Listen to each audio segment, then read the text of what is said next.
हमारे देश में मानो राजनीति के लिए कुछ भी उचित और कुछ भी अनुचित नहीं होता। हम सभी इस बात को जानते हैं कि एक लोकतांत्रिक व्यवस्था में चुनाव जीतना काफी महत्वपूर्ण है। मुद्दों से ज्यादा मतों की आवश्यकता रहती है और हम सभी ये भी जानते हैं कि समस्याओं का समाधान आस्था है। फिर चाहे कोई आतंकी हो या अपराधी, अगर आपके धर्म का है तो उसे समर्थन मिलता ही है। और ऐसे में राजनीति कण कण और क्षण को तो प्रभावित कर ही रही है। हरियाणा में नगर निगम के चुनाव हैं, राजनीति चरम पर है, तो इसलिए एक बार फिर राम रहीम का भूत निकल कर सामने आया है। पर इस भूत पर देश की सर्वोच्च अदालत ने लगाम लगा दी है। कैसे, आइए इस वीडियो में बताते हैं। आपने अक्सर सुना होगा, आज राम रहीम को पैरोल या फरलो मिल गई और वो जेल से वापस आ गया। और चुनाव के समय तो राम रहीम बाहर आता ही आता है। जब हरियाणा विधानसभा के चुनाव होते हैं तब भी राम रहीम जेल से बाहर आया था। हरियाणा में अपेक्षाओं की विपरीत बीजेपी ने सरकार भी बनाई, लेकिन इस सरकार को बनाने में राम रहीम का कितना सहयोग रहा, इस पर कुछ नहीं कहा जा सकता है, क्योंकि अभी तक ऐसे कोई भी तथ्य निकलकर सामने नहीं आए हैं। ताज़ा मामला ये है कि डेरा सच्चा सौदा प्रमुख गुरमीत राम रहीम का बार बार पैरोल और फरलो पर रिहा किए जाने के खिलाफ दायर याचिका को सुप्रीम कोर्ट ने खारिज कर दिया है। कोर्ट ने स्पष्ट किया कि किसी व्यक्ति विशेष को निशाना बनाकर जनहित याचिका दायर नहीं की जा सकती। कोर्ट ने कहा कि अगर किसी नियम का उल्लंघन किया गया है या हाईकोर्ट के आदेशों का पालन नहीं किया गया है तो उसे हाईकोर्ट में चुनौती दी जा सकती है। बता दें कि ये याचिका शिरोमणि गुरुद्वारा प्रबंधन कमेटी SGPC ने दायर की थी। याचिका में राम रहीम को 2022 से अब तक बार बार जेल से बाहर आने की अनुमति दिए जाने का विरोध किया गया था। SGPC ने कहा कि हरियाणा सरकार लगातार राम रहीम को पैरोल और फरलो देकर जेल से बाहर रहने का मौका दे रही है, जो कानून का उल्लंघन है।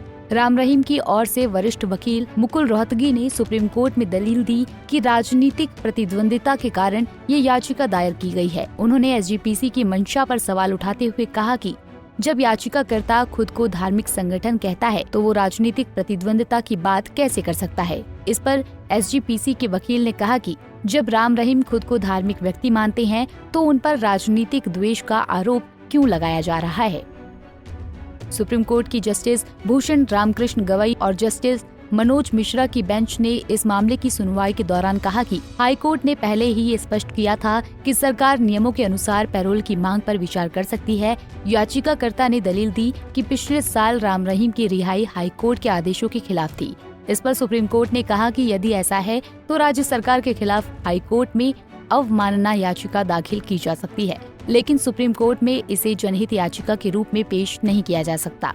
बता दें कि गुरमीत राम रहीम को हत्या और रेप जैसे जघन्य अपराधों के लिए सजा सुनाई जा चुकी है।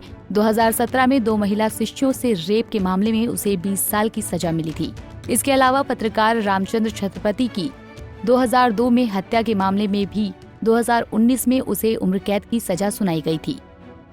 हालांकि इतने गंभीर अपराधों के बावजूद हरियाणा सरकार बार बार उसे पैरोल और फरलो देकर जेल से बाहर आने का मौका देती रही है। राम रहीम को हरियाणा सरकार ने अक्टूबर 2022, जनवरी 2023 और जुलाई 2023 में भी पैरोल दी थी, जिससे ये मामला विवादों में रहा।